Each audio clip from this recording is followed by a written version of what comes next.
अली बाबा दास्तान काबुल की अगली किस्त में आप देखेंगे अली बाबा एक गुफा में जाएगा शैतान को ढूंढने। वहां पर वो एक पत्थर पर हाथ रखेगा। जब उस पर वो हाथ रखेगा तो वो पत्थर चमकने लगेगा और अली बाबा कहेगा कि सिम सिम ने तो मुझे कहा था कि वो शैतान मुझे यहीं मिलेगा। और इतने में वो गुफा जो है वो गिरने लग जाएगी और अली बाबा वहां से गिर कर एक और गुफा के अंदर चला जाता है और वहां पर जाकर देखता है कि लकड़ी के दरवाजे बने होते हैं। इतने में वो शैतान हंसने लग जाता है और अली बाबा के सामने आ जाता है। तो फिर अली बाबा कहता है देखते हैं इस हंसी के अलावा क्या ताकत है इसकी। इतने में वो शैतान अली बाबा को खुशामदीद कहता है और फिर पूछता है कौन हो तुम, क्यों आए हो यहाँ और कहाँ, क्या काम है तुम्हारा यहाँ पर। और फिर वो बताता है मैं अली बाबा हूँ। तो शैतान कहेगा आका का सबसे बड़ा दुश्मन।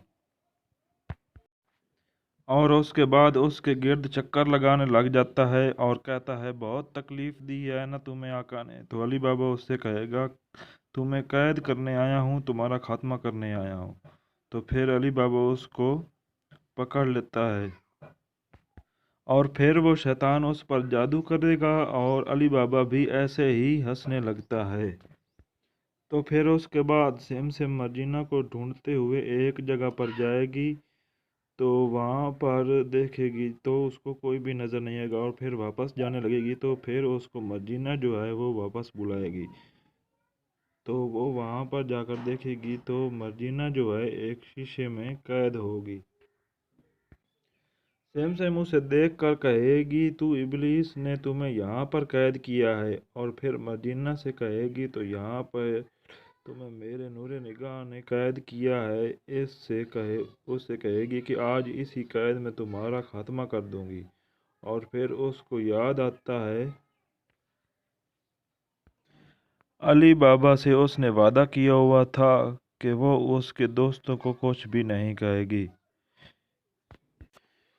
ये बात वो शर्जीला को बताएगी कि अली बाबा मेरा दोस्त बन गया जिसकी वजह से मैं तुम्हें कुछ नहीं कहूँगी। और अली बाबा शैतान के जादू की वजह से बहुत ज़्यादा हंस रहा होता है और सोचता है कि अगर इसकी ताकत है हंसी है तो आंसू इसकी कमज़ोरी हो सकते हैं।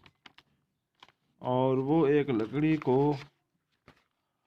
आग लगा देता है और जब वो आग लगी हुई देखता है तो उसको बुझाना चाहता है कि इतने में अली बाबा आकर उसके मुंह में गोंद लगा देता है ताकि वो हंसी ना पाए और फिर उसको कैद कर लेता है। इधर एक शैतान ने अली बाबा को दोस्तों को कैद किया होता है। जब वो शैतान सो रहा होता है तो वो उसका फ़ायदा उठाकर वहाँ से भाग जाते हैं और रास्ते में उनको अली बाबा की अम्मी जान मिलती है और वो उनसे कहती है कि मुझे लगा था कि तुम वहाँ से निकल नहीं पाओगे। तो नफ़ी उससे कहेगा कि हम शैतान के सोने का इंतज़ार कर रहे थे, जब वो सो गया तो हम वहाँ से निकल आए। और उसके बाद नफ़ी के साथ वाला दोस्त अम्मी से कहेगा कि नफ़ी ने बताया कि अली के पास इबलीस को हराने की कोई तरकीब है, हमें बताएं अली की मदद करने के लिए हम लोगों को क्या करना होगा। तो फिर वो उनको 3 छोटे छोटे पत्थर देगी और उनसे कहेगी कि ये पत्थर उन मीनारों के अंदर दबा दो।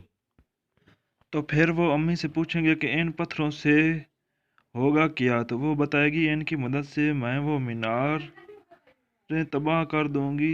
तो फिर नफ़ी अम्मी से कहेगा उन मीनारों वाली जगह पर जाएंगे कैसे, वहाँ पर तो शैतानों को बहुत सख्त पहरा है। तो फिर वो उसको जादुई कपड़े देगी और उनको बताएगी कि इसे पहनते तुम किसी की नज़र में नहीं आओगे।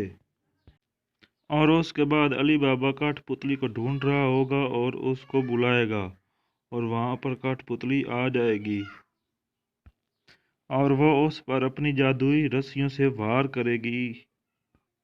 और इधर वो तीनों मीनारों में पत्थर दबा देते हैं। तो इधर शैतान उठ जाता है और उनके पैरों के निशान देख लेता है और मनी को देख लेता है और उसे पकड़ लेता है। और इधर अली बाबा उस कठपुतली को उसी की डोर से उसको बांध कर उसे कैद कर लेता है। इधर अली के दोस्त अपनी अम्मी को जाकर बताएंगे कि मनी को उस शैतान ने पकड़ लिया है। तो वो उसे बचाने के लिए चली जाती है। پھر سمسم مرجینا سے پوچھتی ہے کہ میں اپنے نور نگاہ کو کیسے حاصل کر سکتی ہوں؟ تو پھر وہ سمسم سے کہے گی، ایسے شیطان کے آگے مت جھکو جو تمہیں چھوٹا دکھائے اور جس نے تمہاری طاقت تم سے چھین لی ہے، وہ تمہاری محبت کے قابل نہیں ہے۔ اور پھر سمسم سوچے گی کہ میں مرجینا کو ختم کر دوں گی، جب نہ مرجینا رہے گی تو میرا نور نگاہ نکاح نہیں کر پائے گا۔